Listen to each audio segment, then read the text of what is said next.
The number one team in the country, according to Ken Pomeroy, is the Kentucky Wildcats. They play host to the number 11 team in the country, according to Ken Pomeroy, the Louisville Cardinals, in what is the biggest game of the college basketball season, at least in the non-conference. This rivalry needs no introduction. If you're watching this video, you probably are better ingrained in it than we are. Kayshawn Pryor from Louisville said F them a week ago. Jaden Quaintance said months ago, the one game I'm looking forward to is Louisville, even though he won't be available for this game, barring a shocking turn of events. This game will have no shortage of newspaper headlines. I'm excited to see what these two teams are made of after an offseason that included their head coaches having an altercation in the apartment complex of a recruit. This is very real. There was bad blood before Mark Pope and Pat Kelsey entered this rivalry, and they've certainly added their own contributions to it in 1.5 short years running their respective programs. On paper, both these offenses, very good. Ken Palm says Louisville's is better. The third best offense in the country versus the 11th best offense in the country. On paper, two good defenses. Ken Palm says Kentucky's is a lot better. The fourth best defense in the country versus the 35th best defense in the country from Louisville. If there is one quote unquote weak spot in this game on paper, it is the Louisville defense that we quite frankly just don't have enough data on yet. They held South Carolina State to 41 points in week one. They also gave up 70 to Jackson State and failed to cover on a night where they scored 106. Small sample size, we'll see. But I am excited to watch these two teams that shoot a bunch of threes, have a bunch of offensive firepower, and a bunch of hate for each other meet under the lights at the Yum, as Pat Kelsey calls it. What are you looking forward to most between Louisville and Kentucky? First of all, Elsa. Second of all, as I go through my menu here of kind of things that I'm looking for and things that I want, for starters, because I'm a little appetizer here. I want negativity. I got that. I'd also like a high level basketball game. I'm gonna get that as well. I'm also gonna get great players on both sides of the ball, and it's happening on a Tuesday after I just had to watch a Sunday slate where I actually tuned into Hawaii versus East Texas A&M Commerce, and I'm not proud to say that. So I think getting this high level game early on in the season is really good for the sport, and also like this, it's kind of accumulating to this too, right? Like we spent the whole summer. These were two of the teams that were very well talked about, right? They both had great summers. They did great things in the transfer portal. They spent a lot of money. They got their new coaches, right? The new coaches are coming off their first year. They fight with each other. They fight for recruits. They do all this stuff. They talk nice about each other. They're different heights. It's just everything kind of coming to this one spot here. And I think that Louisville has a really big opportunity here at home in the rivalry game. I think you and I speak from a really, really, I think, smart spot on this because we realize what home court advantage does in rivalry games.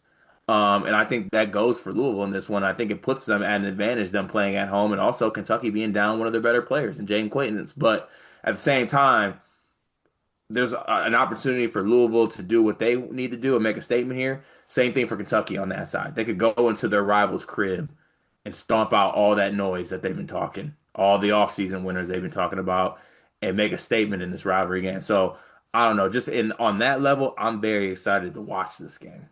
Stylistically, it's really fun when these two programs meet in this era as well because both teams like to play fast. Both teams like to shoot a bunch of threes. In theory, it just opens the door for some big performances and some entertaining games, right? Like, I think, last season, and I mean this as respectfully as I can because both fan bases criticized us loudly last season for sharing these thoughts.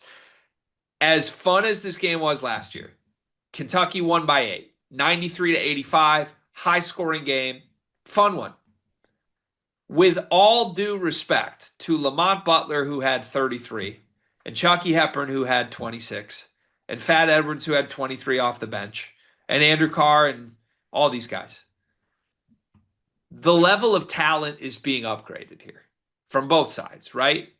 Enter Mikel Brown into his chapter of this rivalry. Enter Ryan Conwell, who's an All-American level guard.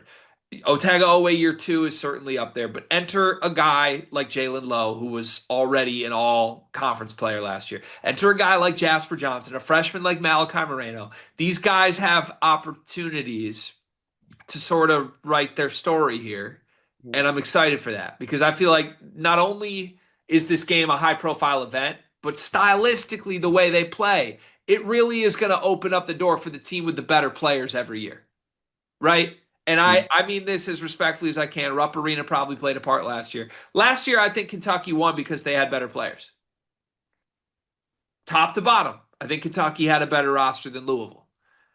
This year, I would listen to an argument that either side is the correct answer. Kentucky's deeper. I think that's for sure. But in terms of who's going to step foot on this court, given who's unavailable for Kentucky, I think there's a toss up on which team has more talented players available for this game. Right, and it's also brings up the conversation like Otega always a first team All American Uh huh. type candidate. Michael Brown also could be picked within the first 10 picks of the NBA draft. Who's really the best player on the floor? Like, you had that conversation with when you had the roster conversation. So I don't know. To your point too, the cool part about rivalries is you can really like etch yourself in stone in the rivalry with moments like this. You know what I'm saying? Like I remember Michigan State performances at Chrysler and they stamped their performance for life. Same thing with you guys in Michigan doing stuff at the Breslin Center. It's an opportunity. So yeah, that might have an effect on who I pick in this game too, by the way. Absolutely. Can I ask you that? Because as we're going down that thought path, what player would you want on your side most in this game? Here's the thing. I'd want Mikel on my side off of honestly out of the picks. But in a weird way, and a being truthful with myself way, I think Ortega always the player to actually have a moment in this rivalry. And I say that because of this. I watched Ortega go into Oklahoma last year and play like kind of like pissed off, like, they did me wrong type situation. And he had one of the more dominant performances I saw in college basketball last year. Yeah. Took over that basketball game. Yeah. Do you So he think has that the ability to do that. Is Otega like, I don't know, is he a guy that is going to really shoulder the burden and take this one personally just I because of the think he I rivalry? think he might be the most wired player to do so in this game. Even more so than Michael. Yeah. Okay. I think I can buy that. I love Otega's DNA. I can buy that if that's the sell. You as a Louisville guy, an L's up guy who started this video with L's up saying that says a lot.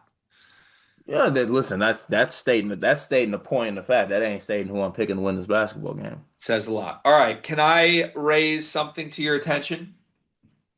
Do I even have the option to say no? No. Okay, yep. Last season, Louisville played three top 100 Ken Palm opponents in the non-conference at home. Yep. What was their record in those games?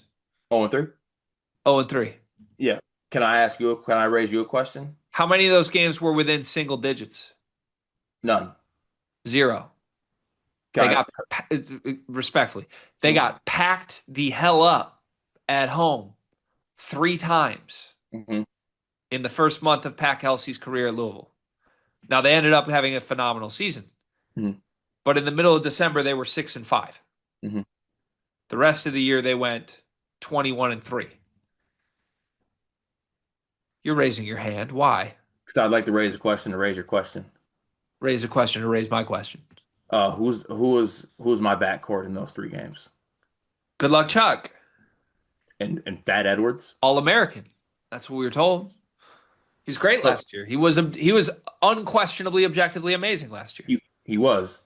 But that was my backcourt?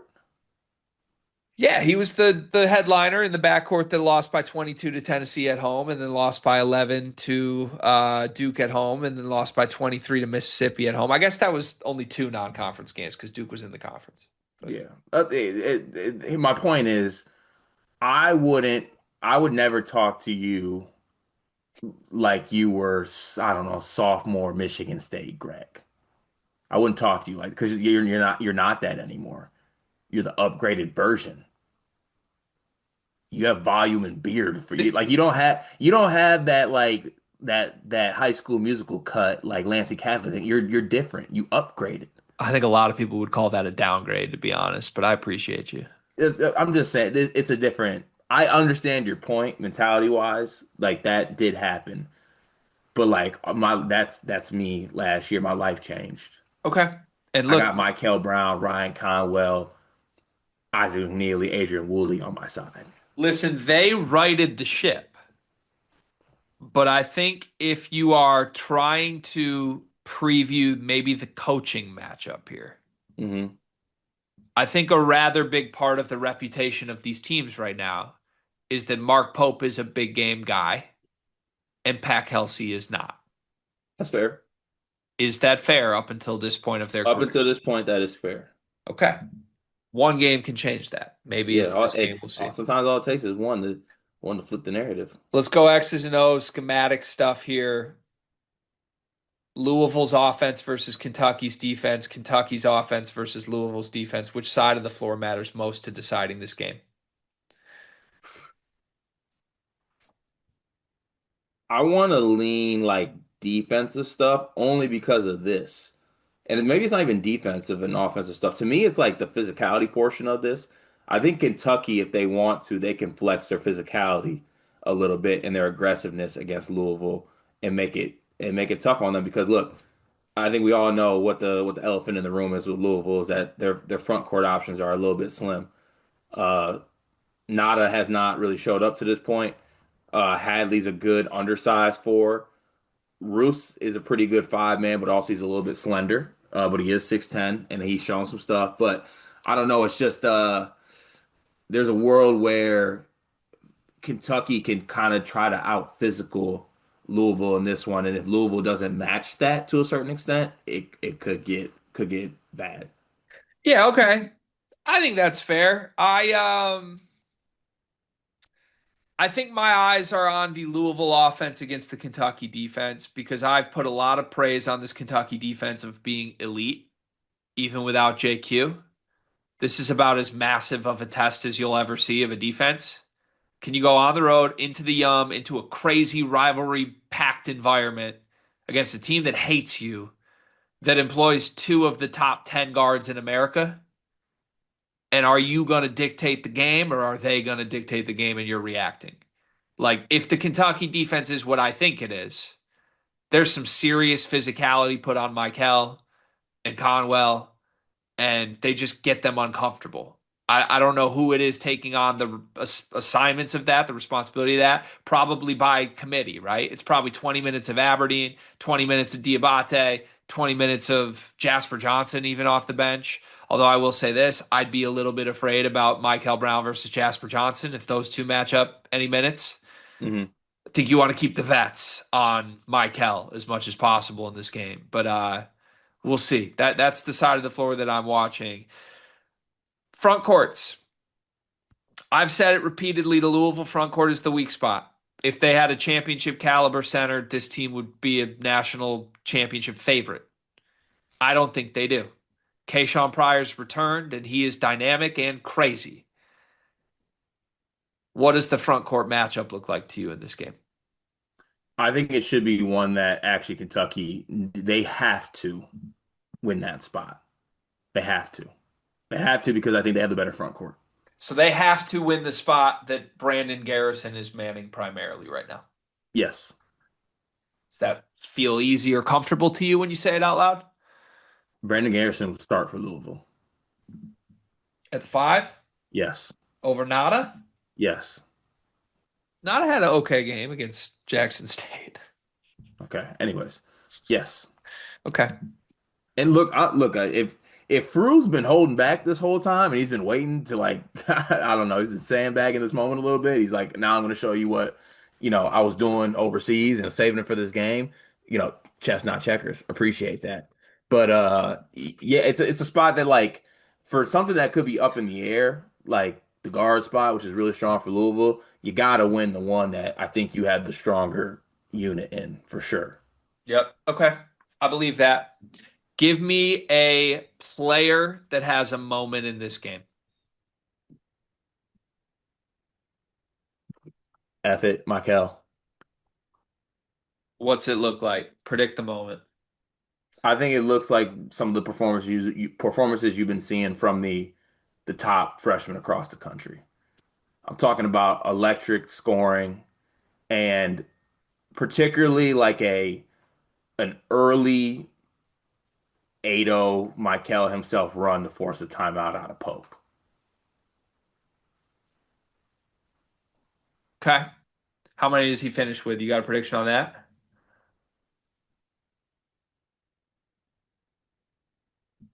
I'm gonna go 25. Okay. Not as big as I thought you might have picked. Well, that's because Conwell also has 23. Okay, got it. I think I'm going to surprise you with this answer. I think Isaac McNeely's the guy. Do you think it's a rivalry game, unexpected? We all think it's Michael or Conwell. It ends up being McNeely for 7 threes. I think like Michael, Conwell, Owe are all going to hold up well, play well, high level game. I think it's going to be one of the games of the year, truly, from an entertainment and just a performance standpoint. I expect both teams to play really well. I think McNeely is going to hit like 7 threes, and there's going to be a moment where he hits one into a Kentucky timeout and he turns and says some shit to Mark Pope. McNeely does? Like McNeely turns and gives him some like this. Like, yeah, I think there's because McNeely would have been great in a Pope system. Would he not? Oh, great. I feel like I haven't said that in a long time. McNeely's going up against I think the most expensive roster in America. And he signed up to be one of 4 guards at Louisville. And I think he's going to look at him like you paid Cam Williams what? That's your guy? Has he taken the warm-ups off as I hit my 7-3? I think there's going to be a moment. I think he's wired like that, and that's my prediction is it's McNeely who has that moment. Okay, predictions. Ken Pom expects this to basically be a pick 'em. Louisville favored by 1 at home. I haven't seen an actual sportsbook line yet. What is your official prediction for what happens in this game? I think Louisville wins. I'm gonna go Louisville. I think both these teams end up scoring a little bit more. I'm gonna go Louisville 94, Kentucky 87. All right. Like, you think it's close down to the final possession, or do you think it's like Louisville kind of comfortably out in front? I think it's close. I think it's a classic. Okay. I think it's classic too. I wish I didn't have to predict because I can easily see both teams winning. I'm basically at a coin flip here. I am going to go with the home team because that's bitten me too much this year already. I picked Washington to beat Baylor, and Baylor was so clearly the side at home. I picked Arkansas to beat Michigan State. Michigan State was so clearly the side at home. I think this is a revenge game off last year. The crowd's going to have an impact. At some point, Pat Kelsey has to win a big game. Mhm.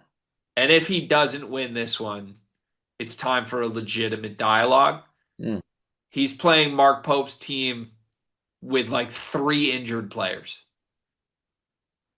Like, that's fair to say, is it not? Like, Louisville, One. no JQ, Lowe's not 100%. Noah, we have no idea.